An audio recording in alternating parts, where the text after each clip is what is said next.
안녕하세요. 음악과 오디오를 사랑하는 플레인지 구독자 여러분, 리뷰어 JYK입니다. 저도 음악을 사랑하는 그리고 이제 음악 전공자로서 앞으로 이 시간을 통해 클래식뿐만 아니라 다양한 장르의 음악과 관련한 스토리를 소개해 보려고 합니다.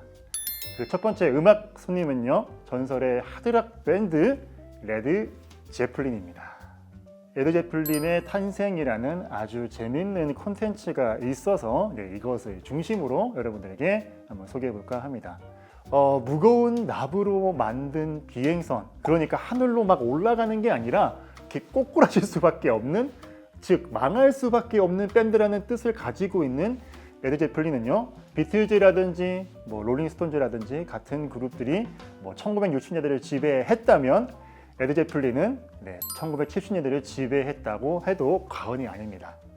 이번에 이 영상을 준비하면서 정말 이 음악을 많이 들어보기도 했고요. 또 음악을 따가지고 연주해보기도 했는데요. 그다음에 음악에서 나오는 에너지를 좀 보면은 진짜 천재가 맞는 것 같습니다. 레드 제플린을 모르시는 분들도 이제 한두 번쯤 들어봤을 만한 음악인 영화 토르의 OST 중에 하나인 임미그랜트 송의 이제 리프를 제가 아까 연주를 했잖아요. 이 리프가 가진 약간 일반적인 코드 진행이 아주 파격적인 코드 진행이 좀 숨어 있더라고요. 그래서 이 독특함 속에 정말 미친 듯이 파워풀한 드럼, 그리고 이에 따른 베이스, 기타, 그다음에 자유롭게 막 고역을 넘나드는 보컬까지 지금 들어도 독특한 사운드를 만들면서 그 에너지가 엄청난데요. 과연 레드 제플린은 어떻게 탄생하게 되었을지 살펴보도록 하겠습니다. 일단은 레드 제플린은요, 지미 페이지, 로버트 플랜트, 존 보넘, 그 다음에 존 폴 존스 4명의 천재가 모여서 성공할 수밖에 없었던 어벤져스와 같은 슈퍼밴드라고 할 수가 있겠습니다. 레드 제플린의 문을 연 기타리스트인 지미 페이지는요, 어릴 때부터 이제 클럽에서 연주를 하다가 여러 밴드와 함께 녹음 작업을 하면서 실력을 키웠어요. 당시 이제 아주 어린 나이임에도 불구하고 다양한 장르를 소화할 수 있는 실력자였다고 합니다. 1968년은 야드버즈라는 밴드에서 에릭 클랩턴, 그다음에 제프 백과 함께 밴드를 하고 있었죠. 하지만 에릭 클랩턴과 제프 백은 이제 밴드를 나가버렸고요. 그래서 지미 페이지는 이제 이미 야드버즈의 이름으로 잡혀 있는 공연을 소화하기 위해서 새로운 멤버를 구하게 됩니다. 당시 이제 롤링스톤즈의 오프닝을 맡을 정도로 실력이 있었던 테리 리드하고 하는 보컬을 영입을 하려고 이제 그렇게 했지만 이 테리 리드가 거절을 해버렸죠. 이제 거절을 하게 되면서 대신해서 로버트 플랜트라는 유명 가수를 추천을 하게 되죠. 로버트 플랜트는요, 로큰롤의 뿌리와도 같은 리틀 리처드의 음악에 이제 감명을 받아가지고 노래를 하지 않으면 안 되겠다는 거를 이제 본능적으로 깨달았다고 합니다. 또 플랜트는 레드 제플린 이전에 이제 회계사를 할지 노래를 할지 굉장히 고민을 할 정도로 굉장히 어려운 그런 시절을 지냈다고 얘기를 하고 있습니다. 어쨌든 대신 이렇게 추천된 플랜트의 노래를 듣고 지미는요, 바로 이 사람이다라는 확신이 들었다고 합니다. 그래서 레드 제플린의 보컬로 플랜트가 먼저 합류를 하게 됩니다. 이때 이제 플랜트는 이제 같이 밴드로도 활동을 했었던 존 보넘을 드러머로 추천하게 됩니다. 존 보넘은요, 10살 때부터 드럼 키트를 가지고 있을 정도로 어렸을 때부터 드럼에 굉장한 관심이 있었다고 해요. 진 크루파라고 하는 엄청난 드럼 그 연주의 영향을 많이 받았어요. 그래서 이제 존 보넘은 이제 락에서 드럼을 아주 극단적으로 확장을 한 드러머라고 보시면 되겠습니다. 당시를 회상하기를 존 보넘은 항상 막 기운과 힘이 넘치는 드러머였다고 합니다. 그리고 이제 연주를 하면 할수록 정말 연주가 너무나 경이롭다라는 그런 생각을 했다고 합니다. 하지만 존 보넘은요, 지미 페이지 하고 있던 약간 일렉트릭 포크 같은 음악 스타일이 좀 싫었다고 얘기를 했다고 합니다. 그래서 플랜트는 존 보넘을 설득하기 위해서 보넘의 아내인 팩과 어머니를 이제 수도 없이 만나서 결국 설득을 하고야 말죠. 그래서 이제 레드 제플린의 드러머로 합류를 하게 됩니다. 그리고 마지막으로 존 폴 존스가 베이시스트로 합류를 하게 됩니다. 존 폴 존스의 엄마는 성악가, 그 다음에 아빠는 피아노를 칠 줄 아는 코미디언이었어요. 존 폴 존스는 어릴 때 조니 키드 앤 파이러츠의 음악을 많이 들었는데요. 거기서 나오는 베이스 기타 소리가 매료돼가지고 베이스 기타를 시작했다고 합니다. 아버지가 조언을 했어요. 베이스 기타는 이제 그 당시에 이제 막 생긴 악기다 보니까 잠깐 유행하는 거라고 그렇게 말을 했다고 합니다. 근데 이제 존 폴 존스는 성격이 일단 못해도 고 저질러 놓고 수습하는 그런 스타일 같습니다.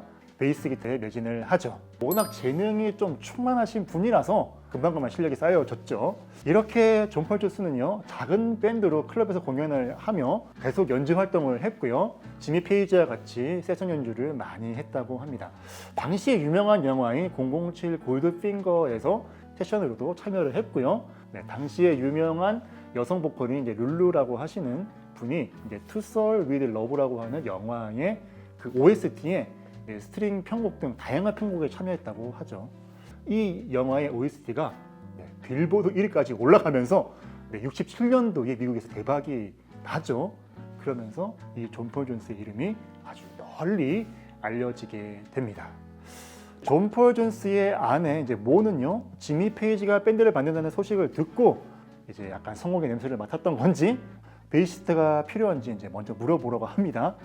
제가 생각하기엔 존 폴 존스의 아내는 아주 현명한 분인 것 같아요. 하지만 이제 존 폴 존스는 이미 성공한 세션맨 편곡자라서 아마 매우 바빠서 바로 연락을 하지 않았다고 합니다. 하지만 결국에는 베이시스트로서 레드 제플린에 합류를 하게 되죠. 그래서 이제 이렇게 모여서 첫 번째 곡으로 야드버지에서 연주했던 트레인 캡트 어로린이라고 하는 곡을 연주를 했다고 합니다. 근데 이 연주만으로 그냥 서로에게 막 반해버렸다고 합니다. 특히 이 로버트 플랜트의 아주 막 미친 듯한 이 보컬에 다들 막 탄성을 지르면서 놀랬다고 합니다. 아마 로버트는 이제 무명이었기 때문에 다른 멤버들이 노래하는 걸 보지를 못했었는데요. 이 딱 한 곡 연주만으로 정말 엄청난 보컬이다 라는 생각을 했다고 합니다. 그리고 연주를 멈췄을 때 우리 밴드 진짜 대박이 날 것 같다는 그런 확신이 들었다고 합니다. 어떤 멤버는요, 이 만남과 연주를 통해서 마치 막 삶이 뒤바뀌는 듯한 경험을 했다고 합니다. 그러니까 마치 결혼할 인연이 있는 사람이 처음 만났을 때 느끼는 막 전기가 통하는 그런 찌릿찌릿한 그런 경험이었던 것 같아요. 지미 페이지가 몸담고 있는 야드버지의 이름으로 이제 스칸디나비아의 투어가 잡혀 있었는데요. 이 야드버지를 대신해서 레드 제플린은 68년도 이제 9월에 첫 번째 공연을 열었습니다. 넷플릭스 레드 제플린의 탄생에서 이 투어 중 하나인 덴마크에서의 공연 영상을 볼 수가 있는데요. 막 에너지나 막 연주가 진짜 엄청납니다. 진짜 한번 꼭 보시기를 추천드리고요. 어쨌든 스칸디나비아 투어가 대성공으로 돌아가자마자 밴드의 앨범을 만들었습니다. 이 녹음을 위해서 68년도 9월 25일에 모이기 시작했고요. 몇 주간 올리핑 스튜디오에 가서 녹음을 진행을 했습니다. 자, 이렇게 이제 1집 앨범이 녹음되고 난 다음에 지미 페이지와 매니저 피터 그랜트는 뉴욕의 애틀랜틱 레코드와 접촉을 해가지고 R&B라는 용어를 만들고 또 소울의 음악을 완성한 탑 프로듀서죠. 제리 웩슬러에게 음악을 들려주었습니다.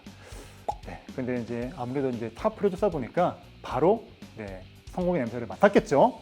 그래서 바로 이 애틀랜틱 레코드와 계약을 따내고 말고요. 당시 유명한 음반사였던 애틀랜틱 레코드에서는요, 좀 싱글로도 좀 내보자라고 얘기했는데 지미 페이지는 절대 안 된다고 그렇게 얘기를 하면서 전체 앨범을 그렇게 출반을 하기로 고집을 했다고 합니다.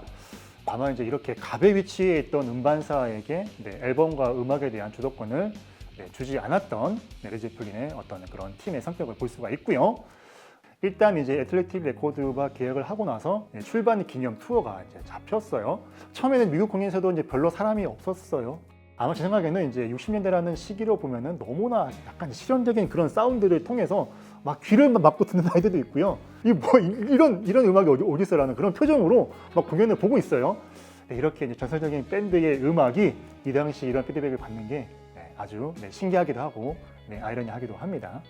하지만 모든 멤버들은 서로를 보고 연주를 하자고 약간 이제 의기투합하면서 꿋꿋하게 연주의 투어를 진행했다고 멤버들은 당시를 예상을 합니다. LA 공연부터 서서히 레드 제플린은 인정을 받기 시작을 합니다.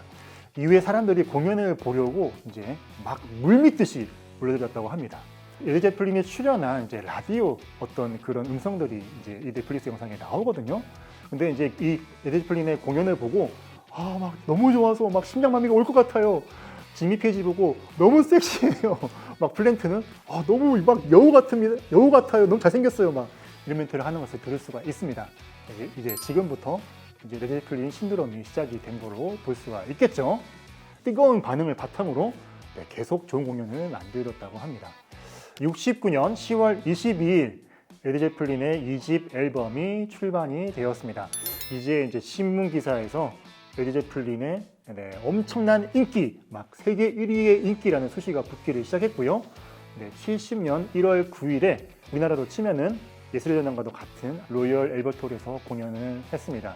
관객들이 막 미친 듯이 막 머리를 흔들면서 곡이 끝나고 나서 막 레드 제 부르면서 외친 장면들을 볼 수가 있거든요. 그야말로 전 세계적인 슈퍼밴드라고 볼 수가 있겠죠. 68년도에 밴드를 시작했는데 1년 만에 이렇게 되는 게 정말 말이 안 되는 것 같은데, 이 말이 안 되는 기적과도 같은 일을 해낸 그룹이 바로 레드 제플린입니다. 레드 제플린은 곡을 만들 때 먼저 지미 페이지가 이제 기본적인 사운드를 만들면 이후에 4명이서 함께 곡을 만들었다고 합니다. 특히나 이제 지미 페이지는요, 첫 번째 앨범이기에 이 앨범에서 일렉트릭 기타, 어쿠스틱 기타, 바이올린 화류 현중에서 연주도 하면서 다양한 기타를 쓰면서 완성도를 높였고요. 녹음적으로는 에코를 막 뒤집어서 플레이하거나 약간 패닝을 막 하던 등 약간 60년대에서는 굉장히 실험적인 그런 사운드들도 이 앨범에 많이 넣었다고 보시면 되겠습니다. 또 지미 페이지는요, 곡의 기반을 만들고 또 연주는 자신이 있지만은 가사를 만드는 거에는 좀 자신이 없었다고 해요. 이에 반해서 로버트 플랜트는 가사를 잘 썼다고 합니다. 그래서 로버트 플랜트가 만든 곡 중 하나가 램블온이라고 하는 곡이죠. 로버트는 어렸을 때에 이제 부모님이 이 로버트 플랜트에게 이제 경험을 쌓아주기 위해서 이렇게 다양한 유적지나 박물관 다녔다고 합니다. 그 경험을 가사로 표현을 한 곡이 램블온이에요. 그래서 램블온에는 반지의 제왕의 영향을 받아가지고 모르도르라든지 골룸이라는 그런 단어들이 가사에 등장을 합니다. 그 두 번째 미국 투어 때도 이제 중간중간 이제 녹음을 하면서 그 투어 과정의 그 에너지를 그대로 담으려고 이제 노력을 했는데요. 워낙 이 존 보넘의 드럼이 창의적인 연주여서 베이스 기타도 거기에 따라갈 수밖에 없었다고 고백을 하죠. 그리고 이제 멤버들은요, 각기 다른 배경 속에서 음악을 이제 해왔죠. 그리고 각자 좀 다른 장르의 음악을 들었다고 합니다. 멤버는 회상하기를 모두가 서로의 연주에 매료되기도 하고 좋은 영향을 주면서 녹음을 했다고 그렇게 고백을 했습니다. 그러니까 레드 제플린의 음악은 다양한 장르들이 섞여서 새롭고 독창적인 사운드를 만든 그룹이라고 보시면 되겠습니다. 레드 제플린에 있는 이 4명의 천재, 이런 생각하시기에 그냥 단순히 천재가 4명이 모이면은 이런 그룹이 또 만들어질까요? 저는 그렇게 생각하지 않습니다. 계속적으로 많은 사람들한테 인정을 받기까지 서로를 굉장히 믿고 신뢰하면서 끈끈하게 이 밴드를 만들었기에 1년, 2년이라는 단기간에 세계적인 락 그룹이 된 것이라고 생각이 됩니다. 지금까지 레드 제플린의 탄생과 성공에 대해서 얘기를 해보았습니다. 4명의 천재가 1, 2년 만에 락으로 전 세계를 제패하는 이런 이야기인데요. 레드 제플린을 좋아하시거나 관심이 생기시는 분들은 꼭 한번 넷플릭스에 있는 이 레드 제플린의 탄생을 보시기를 추천을 드리고요. 추가적으로 레드 제플린의 유명한 넘버를 모아가지고 초고음질 플레이리스트를 저희가 유튜브에 올려놓았습니다. 꼭 한번 들어보시기를 부탁을 드리겠습니다. 마지막으로 지미 플랜트의 명언으로 마쳐보겠습니다. 내 안에 무언가 다른 게 있다면 그걸 갈고 닦아야 합니다. 언젠가 사람들이 그걸 좋아할 거라고 믿으며.